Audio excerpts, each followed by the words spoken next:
obviously the penalty call is questionable. I don't want to be one person that harps on it. I think by the letter of the law, you wouldn't complain. But I've seen a lot of players come out and say, if that's what the penalty is now, then, everything is almost going to be a penalty. And so the problem is the way the law was written. Sorry, what did you say? I said that was a clear handball.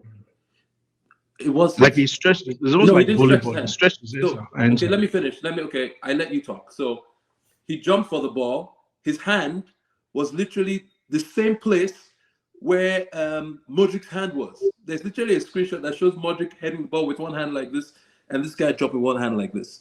And so, to me, I didn't complain when it happened. I was like, it hit his hand. But there's a question of handball and penalty, two different things. The ball can hit your hand if it's not in a natural position, and it's not a penalty. So yes, it did hit his hand. Nobody's denying that. But the reason why the ref or the linesman didn't give it is because they felt it wasn't worthy to be called a penalty. Now, VAR is rewriting the rules, and they're going back to look at certain incidents, and certain incidents they're not looking at. To me, it didn't matter, right? Fine, Chelsea went a goal up, but all in all, to me, it didn't really change the game. I mean, there was a similar penalty that was given, I think, yesterday. So if they're going to be giving that, defenders are going to go figure out what they need to do. And so for me, it was Chelsea came up with a good plan, stopped Arsenal from playing. Arsenal were not ready. Our formation and our personnel, whatever tactics Mikel had in mind, it was clear, it was nullified by Chelsea, the formation Chelsea played. And we didn't react quick enough to change anything till the 75th minute, where we said, okay, Rice, go back into the middle. And, took Odegaard, who was on vacation, who didn't do anything off, right? So for me, it was just, we didn't start the game right. Chelsea started it correctly. Kudos to them. Kudos to Pochettino. Good tactics. And ultimately, I think a draw was more than fair to Chelsea because they had 2 fluke goals. And, we'll take it, a draw away from home in the London derby where we didn't play our best. Was that a dig? I will spank them. A draw was fair to Chelsea? We'll spank them properly when they come to the Emirates. It's not a big deal. It's fine. That both of them have a point. Toby has a point. Dada has a point. I think Toby's point is that the hand, because he was jumping. Hardly is it that you're jumping to head a ball that your hand, you wouldn't use your hand sort of like for support. So with that point, Toby's correct. Now the point probably Dada is making is it's not a natural position where your hands should be. But again, these are all subjectives. There are nuances to this, right? In that instance, if you're jumping as a defender, you're jumping. I mean, hardly will you see any defender that is jumping and then the hands are not up. Anyways, it is what it is. Yesterday's game, I think, was a little bit tricky. I just think Arsenal were very sloppy, and I want to tie that to probably the break. You saw Arsenal misplaced passes, very unlike us.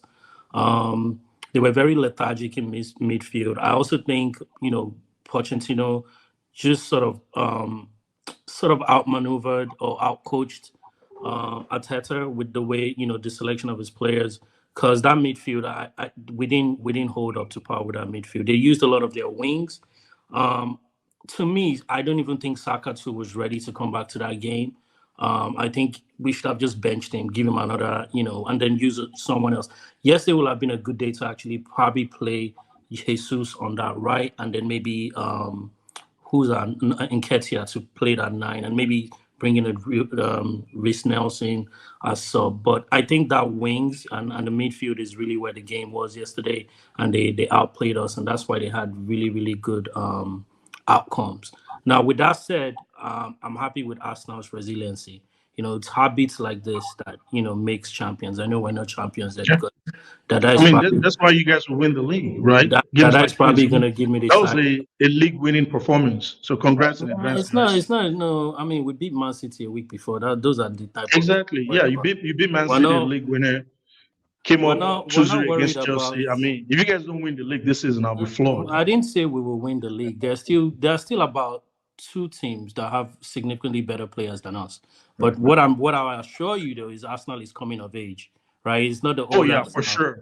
Yeah, it's not the old Arsenal of 8 years, 7 years. Can you mute that as Mike? He's interrupting too much, please. Why not? Speak. A couple of years ago, you say we're a selling club. They will have come shopping at Arsenal, garnished all our players. Why we're not into that anymore. Things have changed. But that's my take. That's my take, though. I liked how they showed up. That showing that resiliency towards the end of the game. And I hope they can just fix and rectify the whole issue in the midfield. Thanks for having me, guys. I appreciate it.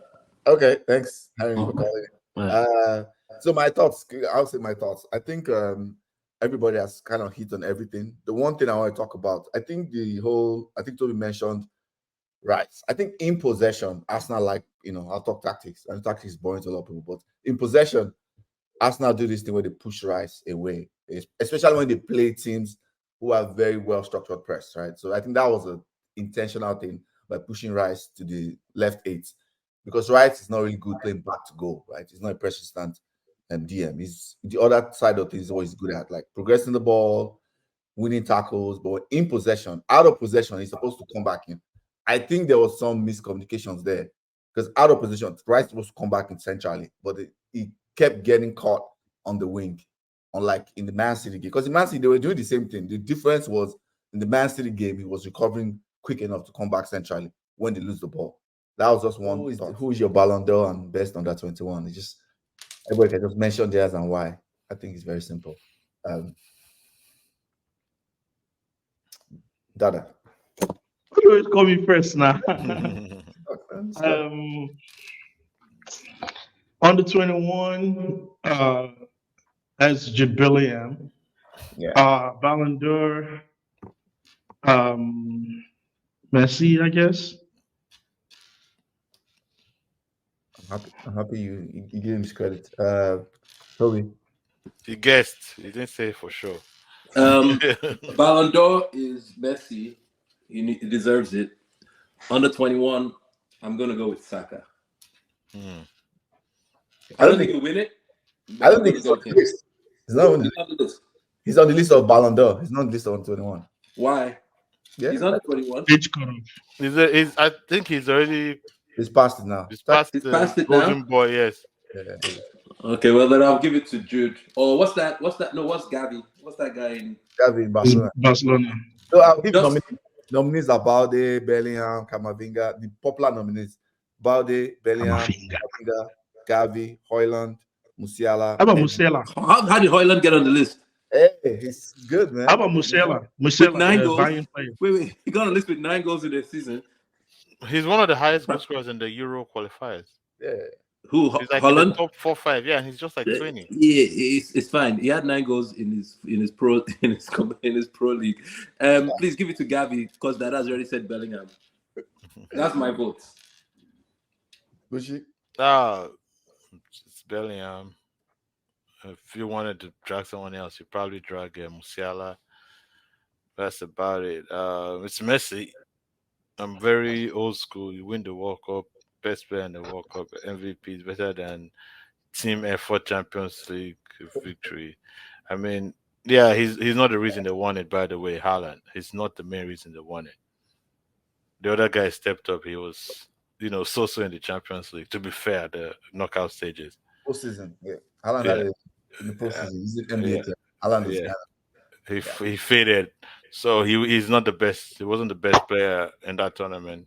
They won they were going to win the league anyway, with or without him. It's I don't think City would have won the league without Haaland though. Yeah, I don't think they would have won the league without Haaland. That's fair enough. I think they would have won the Champions League without Haaland though. They could, yes, because of Champions League, yes. Because I don't think they would have won anything without that guy last season. It's got to be something good. So, yeah. Well, because it's not just his goals, it's what he does to the defenders that allows the other people to play as well. He may not score, but Haaland is on the pitch. You put 2 men on him, or you're focused. Just put fear in you. Yeah, fear. That's right. My pick is easy. Everybody knows Messi. Best player in the World Cup. 63 goals and assists in all competition. That's guys, 63. That's crazy. Let's put some respect on Leo Messi's name. At 8:35, Bellingham. I think Gavi comes a close second, or Pedri, either or. But Pedri was injured a lot, so I'll say Gavi. Gavi comes a close second. It was the main reason that Barcelona won the La Liga. Yeah. So